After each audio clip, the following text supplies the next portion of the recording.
Agora iremos falar sobre o ciclo de vida das briófitas, que são plantas como musgos e hepáticas. A primeira fase é a fase gametofítica, que a gente vai ter uma planta haploide e que vai ter esse esporo haploide, que vai ser disperso pelo vento ou pela água. Temos o protonema, que é quando o esporo se encontra em um ambiente úmido, que ele germina e forma esse próprio protonema, que é uma estrutura filamentosa semelhante a um fio de algas. E depois o gametófito adulto, que é N, ainda é haploide, ele se diferencia em um gametófito maduro, que é a parte verde fotossintetizante que reconhecemos como musgo. Agora sobre gametângios. O gametófito produz estruturas reprodutivas, como os anterídeos, órgãos masculinos que produzem anterozoides, e arquegônios, órgão feminino que reproduz oosferas. Agora, depois dessa primeira parte, nós temos a segunda, que é a fecundação, que depende da água. Para que ocorra essa fecundação, a água da chuva ou orvalho vai ter que permitir que os anterozoides nadem até a oosfera. E depois vai se formar um zigoto, que agora é diploide. Aí a fusão desses dois gametas vão formar o zigoto diploide, que permanece lá no arquegônio. E agora temos a fase esporofítica, que é a fase diploide, que é curta e dependente. O esporófito haploide. O zigoto se desenvolve em um esporófito, que cresce preso ao gametófito feminino.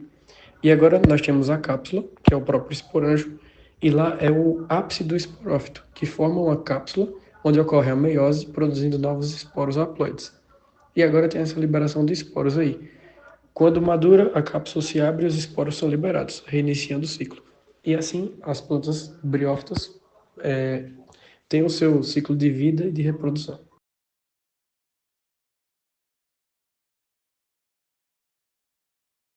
Falando um pouco agora sobre o ciclo de vida das pteridófitas, que são divididas entre samambaias e avencas. Na primeira fase, que é a esporófita, a planta que vemos, as folhas, os rizomas e as raízes, são diploides e independentes. Nas folhas, os frondes, surgem soros, que são aglomerados de esporângios. Dentro desses esporângios, células diploides sofrem meiose, gerando esporos haploides. Na segunda fase, que é a gametófita, o esporo germina e forma um pequeno gametófito em forma de coração, chamado prótalo, que é fotossintetizante independente. Nós temos dois tipos de gametângios no prótalo: os anterídeos, que liberam anterosóides flagelados, e os arquegônios, que abrigam a oosfera. Na terceira fase, nós temos a fecundação, ainda dependente de água. Nela, os anterosóides nadam até a oosfera, formando um zigoto. E, na última fase, nós temos um novo esporófito. O zigoto se desenvolve em um embrião e depois em um novo esporófito adulto, completando assim o ciclo. Bom dia, meu nome é Matheus Cavalcante e eu vou falar sobre o ciclo de vida das gimnospermas e angiospermas. Em primeiro lugar, vale destacar a fase esporofítica, ou seja, diploide, representado por 2N, e dominante.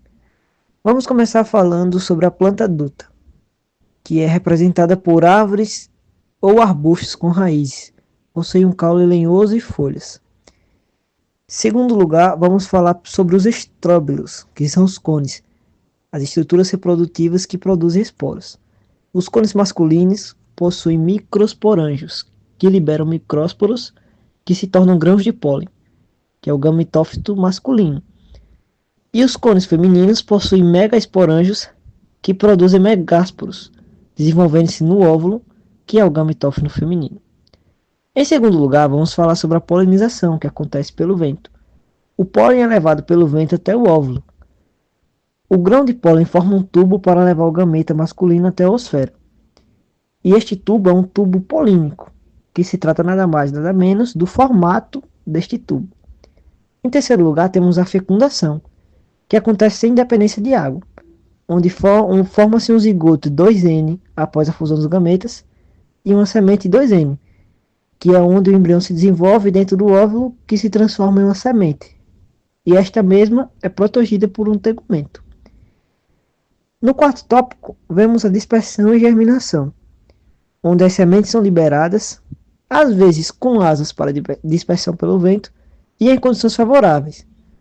Quando elas atingem essas condições favoráveis, elas germinam em novas plantas.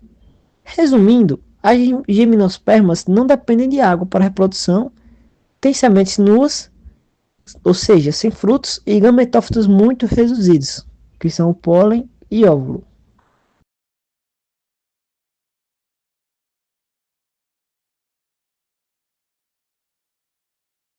O ciclo de vida das angiospermas, que são plantas com flores e frutos, possui também a fase esporofítica, diploide, 2N e também dominante, onde a planta adulta possui raízes, caule, folhas e flores, que são as estruturas reprodutivas especializadas. As flores são a antera, a parte masculina, que produz micrósporos, que viram grãos de pólen, e a parte feminina é o ovário, que contém óvulos, onde o megásporo forma um saco embrionário, que é o gametófito feminino. No segundo tópico, vemos a polinização. O pólen é transportado até o estigma, que é a parte receptiva do pistilo. E o anteriormente citado tubo polínico cresce até o óvulo, levando 2 núcleos espermáticos. Já na fecundação, temos um tipo exclusivo das angiospermas, que é a fecundação dupla, onde na primeira fusão um núcleo espermático fecunda a oosfera, formando o zigoto 2N, o futuro embrião. E já na segunda fusão, o outro núcleo espermático funde-se com 2 núcleos polares, formando o endosperma, 3N. E este mesmo é o tecido nutritivo da semente. No quarto tópico, vemos a formação da semente e do fruto, onde a semente desenvolve-se a partir do óvulo, contendo o embrião 2N e o endosperma 3N. O ovário amadurece e se transforma em fruto, protegendo e ajudando na dispersão da semente. Já na germinação, sob condições adequadas, a semente germina, formando a nova planta. Em suma, angiospermas têm flores, frutos e fecundação duplas, o que maximiza sua eficiência reprodutiva e adaptação a diversos ambientes.